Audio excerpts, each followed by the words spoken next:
was 14 years old, my neighbors wanted me to babysit for them. I was excited as it would be my first job ever, and I had been wanting to have some spending money. When I asked my parents, they immediately said yes. After all, they would be right next door if I needed them. But when I told my grandma, her reaction was very different. She immediately told me I wasn't allowed to take the job, and later threw a fit when my parents lectured her on how they were the parents, not her. I've always been close to my grandma, and it baffled me as to why she was acting so out of character. So the day before I was supposed to babysit, I paid her a visit. I was expecting her to share with me a story about her babysitting in her childhood, but what she told me will forever haunt me. The following story will be from her perspective. When I was around your age, I babysat for the Millers. They were a sweet couple in the neighborhood and had 2 children, an adorable 5-year-old girl named Maddie and a 3-year-old boy named Miles. I was their go-to babysitter. A few months before the incident, I noticed something odd. When I went to the Miller's house, little things would be moved around. Items that were there one day were gone the next. I figured 2 kids, maybe they would pick things up and move them, but it eventually got to the point where items would be moved while I was babysitting, and I would hear creaks in the house. I tried to tell the Millers and my parents, but no one believed me, or they thought I was imagining things. I started to hate going to their house to babysit, but my parents wouldn't let me quit, and I couldn't just lie and say they stopped asking because they were friends with my parents. Each night I babysat, I would have to endure the house's creaking and a scurrying sound I was pretending was rats. Finally, I got my wish. I no longer had to babysit, but that was because Mrs. Miller's diamond necklace was missing. I swore up and down that I didn't take it, but no one believed me. She told the police she knew it had to have been me because she had it in her hand right before she left, but decided she wanted to wear a different necklace. The police searched my parents' house, but couldn't find it. The Millers were furious since they were convinced it had been me, but I was free to go home since no necklace was found. A few days after the incident, I realized that the ring I was going to wear for my high school dance was missing. It wasn't that important, but I wanted to wear it and realized I must have taken it off while doing the dishes at the Millers and forgot to put it back on. It was late at night, but I hoped they would be willing to return the ring to me. So my parents drove me to their house and even walked with me to their door, knowing the Millers would be unhappy to see me. But when we got to their door, the house was deathly silent. All their lights were on and their cars were still in the driveway with 2 children in the house. There was no way it should have been that silent. My dad knocked on their door, but there was no answer, so we tried the doorknob. It was unlocked. My parents rushed me back to the car and sped off, making sure to call the police as they drove home. I'm happy they didn't go in like some horror movie, because even though the newspaper didn't reveal everything, what they did show might as well have been a nightmare. An extra person was living in the Miller's house. They would wander around the house, watching them and moving things around. They even had a little room that they would hide in, a section of the house that wasn't in the floor plans. They had photographs of the Millers, of me babysitting, of guests, and anything else that might have piqued their interests in that room. They also found Mrs. Miller's diamond necklace. The theory is that after having lived with the Millers for a few months, the perpetrator got sloppy and Mr. Miller saw them and a fight ensued. No one was spared, not even the children. Whoever lived in the Miller's house was never found. The police don't know anything about them. It could be the stranger you pass on the street, an employee helping you shop, or the creaking you hear in your house late at night.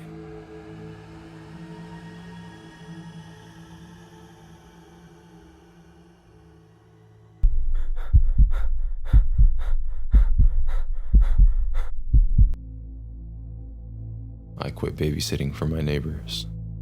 A few years ago, after my dad got a big promotion from work, my family moved to the suburbs in a much nicer area of town than we had been living in before.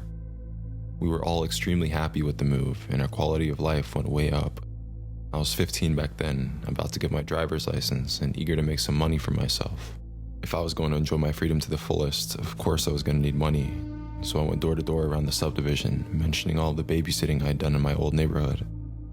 I had never actually done any babysitting before, but I figured they didn't need to know that. before long, my Friday and Saturday nights were booked solid with babysitting jobs that brought in ridiculous amounts of money for very little work. I typically only had to take care of 1 or 2 kids for a couple hours before I put them to bed, and I quickly became comfortable with my duties. Most of the jobs were boring, but the Fuller kids were always a chore to take care of. The Fullers lived in the house directly behind us, and they had identical twin boys that were both nightmares to keep watch of. Their names were Jack and Michael. Jack was a quiet boy, and he was always my favorite between the pair. Michael, on the other hand, was hyperactive and constantly loud. He liked to boss Jack around, and on more than one occasion, I would leave to get a snack ready for the boys or use the bathroom, only to come back to Michael trying to beat Jack senseless on the floor. I wouldn't really have thought anything of it. Boys will be boys, right? But there was just something about the way that Jack interacted with Michael that was off-putting to me. He would cower from him sometimes and shut his eyes. When he did this, Michael would lean down and whisper in his ear. I could never make out what Michael was saying, and the one time I tried to lean in to listen, Michael snapped his head up and stared at me, clearly angry that I was trying to listen. He's just a 5-year-old boy, but something about it gave me the creeps. Jack will talk to him though, and sometimes they seem to get along well. Always at the end of the night, Jack would beg me not to tell his parents about anything bad that Michael did. A few times I told him that I'd had enough and that I was telling anyways, but the look of fear in his eyes after I said it always kept me from it. At the end of the night, his parents would go up to the room that the boys shared, check on them, and then come back down to pay me. Then I would leave. I did this probably 12 times for the Fullers before it happened. A year ago, after a particularly bad night of Michael behaving horribly and tormenting Jack, I decided it was finally time to tell his parents about it. I put the boys to bed and decided not to mention any of my plans to Jack. When the boys' parents came home, I told them right away. The look on their faces when I mentioned Michael's behavior made me instantly regret mentioning anything. They paid me without saying a word, and Mr. Fuller asked me to leave. He said that they appreciated all the times that I babysat for them, but not to expect any more calls from them. I walked out of the house stunned. I had no idea what would make them act like that. And the next weekend, I was at another neighbor's house, the Howards, to babysit, and asked them if there was any reason that trying to talk to the Fullers about Michael would bother them. I sat horrified as Mrs. Howard told me the story of how 3 years ago, Michael had gotten hit and killed by a car after running into the road right in front of their house. I don't know how to explain what I saw so many times at the Fullers, but needless to say, I quit my babysitting jobs after that.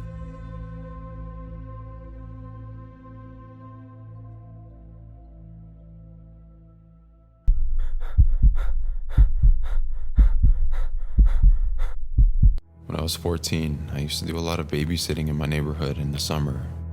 I actually really enjoyed it. The pay was reasonably good and I had fun doing it. Anyway, one hot July night, I was paid to babysit this little 9-year-old kid. Her name was Jamie. Her parents were paying me $215 to watch her for the night and assured me they would be back first thing tomorrow morning. I wasn't too worried. I had done a couple overnight jobs before, so I knew the ropes. Jamie was a very quiet but seemingly sweet kid with dark red hair and pale green eyes.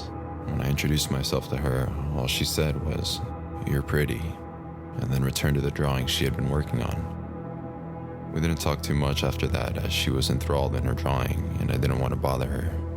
A couple times though, I caught her staring at me intently and I asked her if she needed something. Her response was always the same. "No, but you do. You'd look better in red," she would say, running her fingers down her cheeks from ear to ear. I was weirded out by this, of course, but I figured it was just childish rambling. Finally, at about 8:30, I sent Jamie upstairs to go to sleep. I figured it was interesting that she didn't protest. Most of the kids I had worked with would put up a fight, lobbying for 10 more minutes, but she just quietly stood up, picked up her drawings, and went to her room.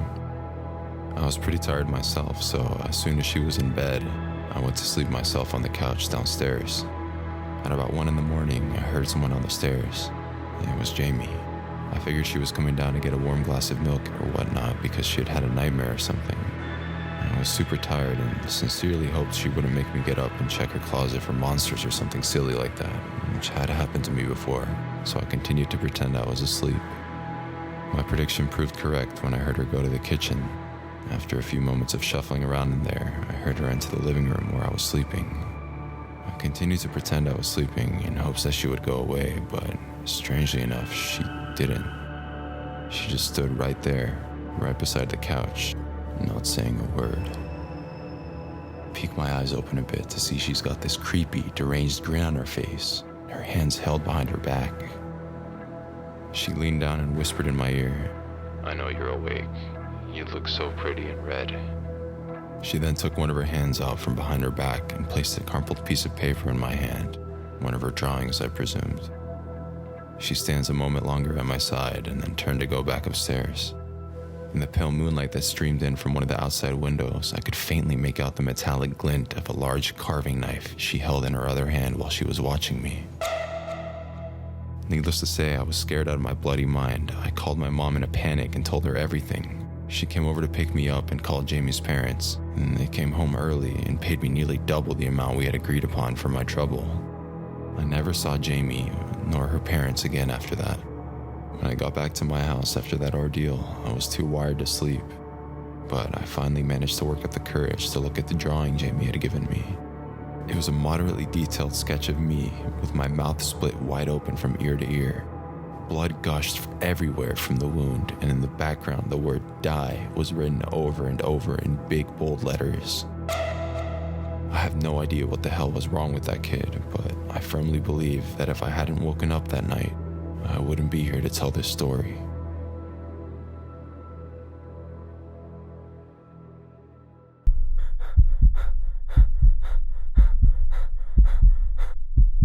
I was about 13 or 14, and I was babysitting 2 boys. It should have been an easy job. I had done it before, the kids loved me, and the parents were very comfortable with me. This was a night where they were going to be gone pretty much the whole night until like 2:30 in the morning. I was doing it for free as a favor because our families went to the same church. Anyway, the house they lived in was a duplex. They were on the bottom floor with 2 bedrooms on either side of the apartment, with a sliding glass door to a small patio next to the front door. It was about, I think, 1:30 in the morning, and I knew they would be getting home soon. The kids were knocked out, and I'd already finished my homework, and they didn't have cable. This was before the age of Netflix, so they had a couple of DVDs and VHSs lying around. I grabbed the Land Before Time to make the night go quicker. I was already very tired and had nodded off a couple times. At around 2, I could hear knocking on the front door. Knowing the parents had a key, I did nothing but sit there in the dark with the TV glowing. Being a paranoid person who watches and reads enough horror content, I felt myself grab the baseball bat that was next to the couch. What happened next will haunt me forever. I heard a small voice, almost like a young woman's. "Oh dear, that won't help you." My heart stopped, and I realized the patio door did not have the blinds shut. My eyes shifted slowly to the door, and I could see someone on the patio staring into the house. I couldn't make anything out other than they were very short and very wide. I screamed and ran into the kids' room. Thankfully, they were still asleep. Unfortunately, I didn't have a cell phone, and there were no cordless phones, so all I could do was push the dresser in front of the door, and I stared at one of the windows in the room. That's when it became dark, as a shadow loomed on the window. The knocking started again, and the woman's voice called out, "Come on, dearie, I won't hurt you. Please come out." The window was being knocked so hard I was afraid it would break. The kids finally woke up, and they were screaming and scared. I was big for my age and could at that time lift my own weight, but knowing I had 2 kids with me, I became vulnerable and afraid. Suddenly, I heard the father yell out, "Hey, who the hell are you?" And the person ran off. The front door opened, and there was harsh knocking on the kids' bedroom door. Thankfully, it was the parents, and after I let them in and put the dresser back, I explained what happened, and they called the police. When they arrived, they obviously found nothing, but the bushes that hide the patio were obviously cut up and ripped up to get through. I babysat for them once more after that, but after they moved away about 5 months later, I never babysat for anyone ever again. To this day, I know the woman is long gone, but every time I hear an unexpected knock, I feel a chill run through me.